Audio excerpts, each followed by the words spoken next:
warahmatullahi wabarakatuh dhamaan walaalaha Soomaaliyeed waa idin salaamay magacaygu waa Farxiyo Cabdiraxmaan channelka daawanaysa waa Diamond Media amba Diamond Official runtii ma hadli karo xodka iga xiran waayo markaan xanaaqo amba markii aan waxaan ku naxo la soo sheego xodkayga dhan wuu xirmaa soo hadda iskuulkii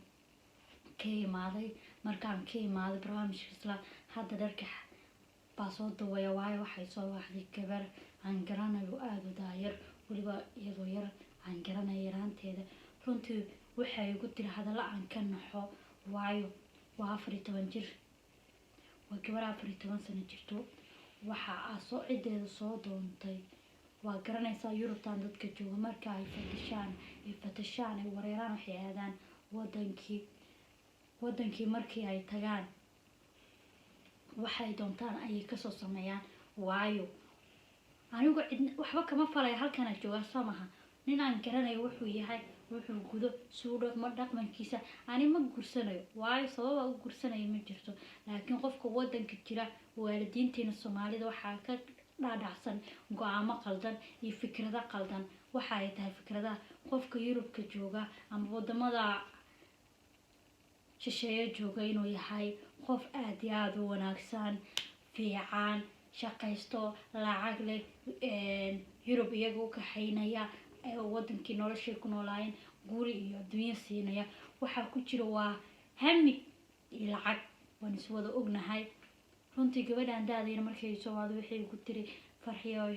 arintaas ay haysato waalidkay qof igu darayaan runtii guurka xataa haduu yahay xataa kama naxin guurka markii lagu qasbo waa xanuun waayo guurka qof raali ka ahayn aadan garan noloshiisa wuxuu yahay aadan garanin waa xanuun haddana gabadhan aad bay u daayar tahay waa gabar yar oo aan isdhihi karo ma aqli wax ku dhaqata xataa wax ku jeclaata amba wax ku nacdo ma qabto in lagu daro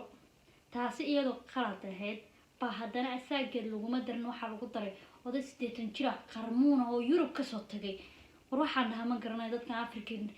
aad wadankii tagaan bufiska markii gabadhii waxa lagu yiri reerkii uu tagay wuxuu yiri gabadhiina raba waa garanaysaa gabar 14 sano jirto waa gabar hadda soo baxaysa iska quruxo ma sha Allah iska dhalaalayso wuxuu ku yiri gabadhiina raba saa عادي حتى هدول العكس حتى واحد كذا على عسنين قبل نقول قلنا يوروب كي ما هذا اللي نمكي سيدي بالله وضري فنتي هذا بانو وحو مهاي وحي قلت لي محاسة ميا من بحث ذا محاسة ميا أنا وحن كويري والد كهرت هذا الكود هو مهم واي وحن وقنا نجا الصومالية تذكين الصومالي ديني قارن لبفر دعو عم بحبار كلا دورت كلا وضع لنعنا ويعذك تهاي وحن كويري maadaama ay adag tahay runtii aan kuma dhihi karo go'aanka waalidka ka noqo iskaga tag waayo waxa la dhahaa go'aanka jidid ku inkaarina gurigan waa noo dhaafay xaqiiqta isaa gabadheer ma jari karo anigu waxna ma qaban karo waxaan ku yiri ma garanayo waxaan ku dhaho amba aan kugula tali waayo maanta aniga hadii la dhaho Farxiyo qof baan kugu daraya ducaa amba labadaas farood mid qaado runtii ma garanayo waayo waalidkii hadalkooda taa ka soo horjeesto maanta aan diido bari ka maalin waalidkii waa u baahan jacayl waalidna laba huraan waayay waxaan ku yiraahdo waxaan ku dhahaa ma garanayo ninka Afrika wuxuu ka imaado wadamada Yurub waliba waa nin aad u weyn caruurtiisa baa caruurtii dhalan gabadhan la faacay cidii uu tagay uu ka doontay xataa waxa kaaga daran ninkaasi waa nin aan isdhihi karo markuu wadanka tago markastuu wadanka aada markuu tagana in gabar loo doonayo taasi waa qalbi xanuun waayo wadanka kastuu tago mid kale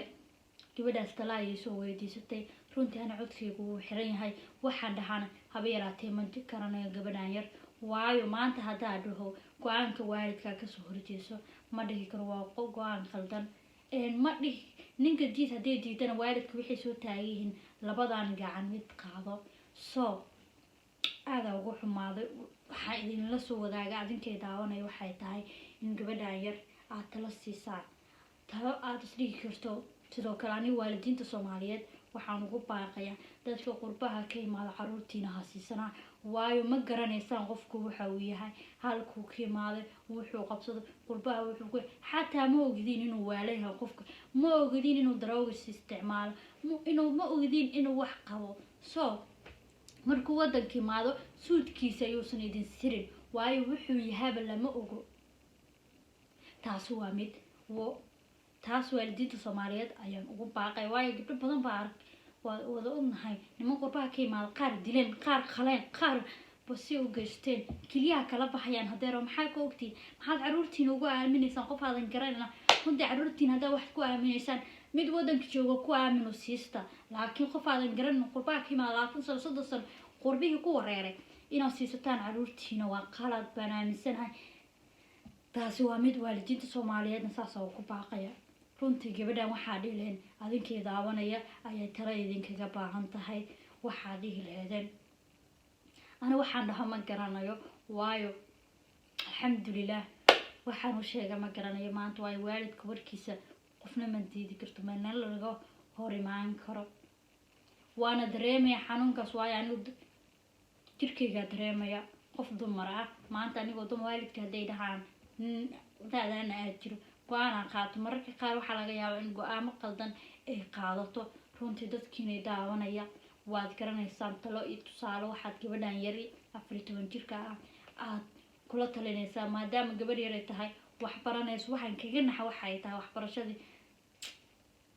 runtii waxa dhaha ma garanayo soo nervous ahay madaxay xanuunayo taas taladaas ayaan kala baahan yahay marka walaalayaal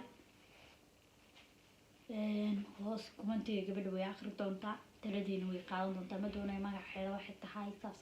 inaan idin sheego waana mahadsantihiin janaalka haddaad ku cusub tahay Diamond Media ama Diamond Official subscribe inoo saar share si lana wadaaga asxaabtaada kale si ay fikradahooda iyagana noogu cabiraan inoogu soo gudbiyaan sidoo kale commentiga waxyaabaha aan ka qaldanahay waxyaabaha dhalisha inoo reeb like commentigan dhiirigelin ayuu noo yahay haddii aad talo tusaale waxyaabo kale aad jeceshahay inaan la soo wadaaga asxaabtana waxaad la soo xiriiri kartaa Instagram-ka aad codkayga xiran oo ka xumahay xayir jireeya inta ku kulmi doono muuqaalka xiga nabad bye bye